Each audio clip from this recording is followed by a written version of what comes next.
राज्यसभा चुनाव में मिले सियासी झटके से उभरने की कोशिश में समाजवादी पार्टी जुट गई है। पूर्वांचल की सियासत में अखिलेश यादव अपने मुस्लिम वोट बैंक पर मजबूत पकड़ बनाए रखने के लिए अंसारी परिवार के बाद अब बसपा के पूर्व विधायक शाह आलम उर्फ गुड्डू जमाली को समाजवादी पार्टी में शामिल करने की कवायद कर रहे हैं। जमाली आज समाजवादी पार्टी का दामन थाम सकते हैं, उसके लिए तैयारियां पूरी हो चुकी हैं और अखिलेश यादव उन्हें खुद सदस्यता दिलाएंगे। माना जा रहा है कि सपा गुड्डू जमाली को विधान परिषद भेजने का फैसला कर सकती है। सवाल उठता है कि जमाली को सपा में लाने और एमएलसी बनाने का दांव क्या आजमगढ़ सीट बचाने या फिर मुस्लिम मतों को संदेश देने की रणनीति है। नमस्कार, स्वागत है आप सभी का आपके अपने चैनल एनबीसी भारत पर। मैं हूं आपके साथ मयंक तिवारी। अखिलेश यादव खुद आजमगढ़ लोकसभा सीट से एक बार फिर से चुनावी मैदान में उतरने की कवायद में है, जिसके चलते सपा इस बार कोई भी रिस्क लेने के मूड में नहीं है। एक कहावत है, दूध का जला छाछ भी फूंक फूंक कर पीता है। अखिलेश यादव भी ठीक वैसा ही कर रहे हैं। आजमगढ़ लोकसभा उपचुनाव में बीजेपी की जीत और धर्मेंद्र यादव को मिली हार समाजवादी पार्टी और यादव परिवार अब तक भूल न सकी है। 2024 के चुनाव में सपा हिसाब बराबर करना चाहती है।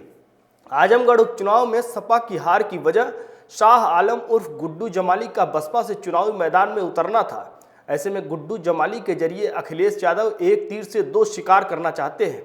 एक तरफ एमएलसी बनाकर मुस्लिम प्रतिनिधित्व का संदेश देने, तो दूसरी तरफ आजमगढ़ के सियासी समीकरण को दुरुस्त करनी है, क्योंकि 2024 में अखिलेश यादव खुद आजमगढ़ से चुनावी मैदान में उतरने का मन बनाए हैं।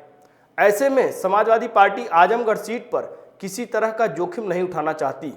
गुड्डू जमाली आजमगढ़ से आते हैं और रियल एस्टेट के बड़े कारोबारी हैं। गुड्डू जमाली आजमगढ़ की मुबारकपुर विधानसभा सीट से 2012 और 2017 में बसपा के टिकट पर विधायक रह चुके हैं। 2022 के विधानसभा चुनाव से पहले बसपा का दामन छोड़कर सपा में शामिल होना चाहते थे, जिसके लिए सपा प्रमुख अखिलेश यादव से उन्होंने मुलाकात भी की थी। इसके बाद सपा ने मुबारकपुर सीट से उन्हें टिकट नहीं दिया, जिसके चलते उन्होंने ओवैसी की AIMIM से टाल ठोक दी। आजमगढ़ सीट से अखिलेश यादव 2019 में सांसद बनते हैं, लेकिन 2022 में विधायक बनाने की बाद लोकसभा की सदस्यता से इस्तीफा दे देते हैं।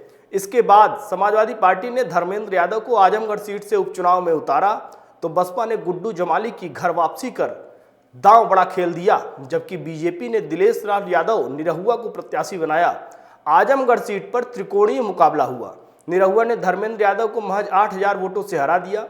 आजमगढ़ सीट पर धर्मेंद्र यादव की हार और सपा अखिलेश यादव के लिए एक तगड़ा झटका लगा था, क्योंकि विधानसभा चुनाव में जिले की सभी 10 सीटें उनकी पार्टी जीतने में कामयाब रही थी। आजमगढ़ लोकसभा उपचुनाव में बीजेपी के दिनेश लाल निरहुआ को 3,12,768 वोट मिले, जबकि सपा उम्मीदवार धर्मेंद्र यादव को महज 3,04,089 वोट मिले। वहीं बसपा के गुड्डू जमाली को 2,66,210 वोटों के साथ तीसरे स्थान पर बने रहे। अगर बसपा से गुड्डू जमाली चुनावी मैदान में न उतरते तो धर्मेंद्र यादव की जीत तय थी, क्योंकि उनके मैदान में उतरने से मुस्लिम वोटों का बंटवारा हो गया। इसका सीधा फायदा बीजेपी को मिला और धर्मेंद्र यादव को हार का सामना करना पड़ा। 2024 के लोकसभा चुनाव में बसपा एक बार फिर से गुड्डू जमाली को आजमगढ़ सीट पर उतारने की तैयारी में है, तो सपा उपचुनाव वाली गलती दोहराना नहीं चाहती। यही वजह है कि आजमगढ़ सीट से अखिलेश यादव चुनाव लड़ने की तैयारी में है, जिसके लिए पार्टी ने पूरी तैयारी कर रखी है। आजमगढ़ लोकसभा सीट पर सपा ने भले ही अपना प्रत्याशी घोषित न किया हो, लेकिन अखिलेश का चुनाव लड़ना तय है। आजमगढ़ सपा के लिए सबसे सेफ सीट समझी जाती है। जिस वजह से पार्टी हारी, अब उस वजह को खत्म करने की योजना समाजवादी पार्टी ने बना ली है, जिसके लिए गुड्डू जमाली की वापसी का ताना बाना बुन लिया गया है। सपा में सिर्फ एंट्री ही नहीं मिलेगी, बल्कि एमएलसी का पद दिया जा रहा है, ताकि आजमगढ़ सेफ सीट बन सके।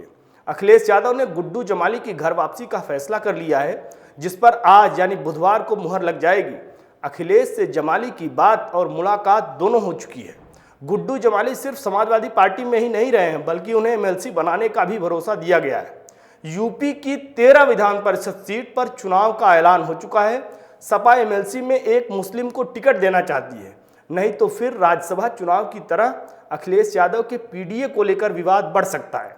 राज्यसभा चुनाव में सपा के पीडीए फॉर्मूले पर कैंडिडेट न उतारने पर सियासी आलोचना का शिकार होना पड़ रहा है। स्वामी प्रसाद मौर्य से लेकर सलीम शेरवानी ने समाजवादी पार्टी के महासचिव पद से इस्तीफा दे दिया।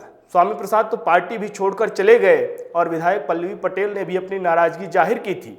समाजवादी पार्टी को वोट बैंक यादव और मुस्लिम भी नाराज माने जा रहे हैं। ऐसे में अखिलेश यादव गुड्डू जमाली के जरिए एक पंथ दो काज का नाव चलना चाहते हैं। गुड्डू जमाली एमएलसी हो जाएंगे और आजमगढ़ सीट से उनके समर्थन से समाजवादी पार्टी के लिए सेफ हो जाएगी और मुस्लिम समुदाय के लिए भी एक सियासी संदेश चला जाएगा। वक्त हो चला है आपसे इजाजत लेने का। उम्मीद है हमारी रिपोर्ट आपको पसंद आई होगी। आपसे भी उम्मीद है आप वीडियो लाइक करेंगे, शेयर करेंगे और कमेंट सेक्शन में जाकर बेबाक राय रखेंगे कि आजमगढ़ को सेव करना या मुस्लिमों को साधने का दांव, आखिर गुड्डू जमाली को एमएलसी बनाने के पीछे समाजवादी पार्टी की क्या मजबूरी है। नमस्कार।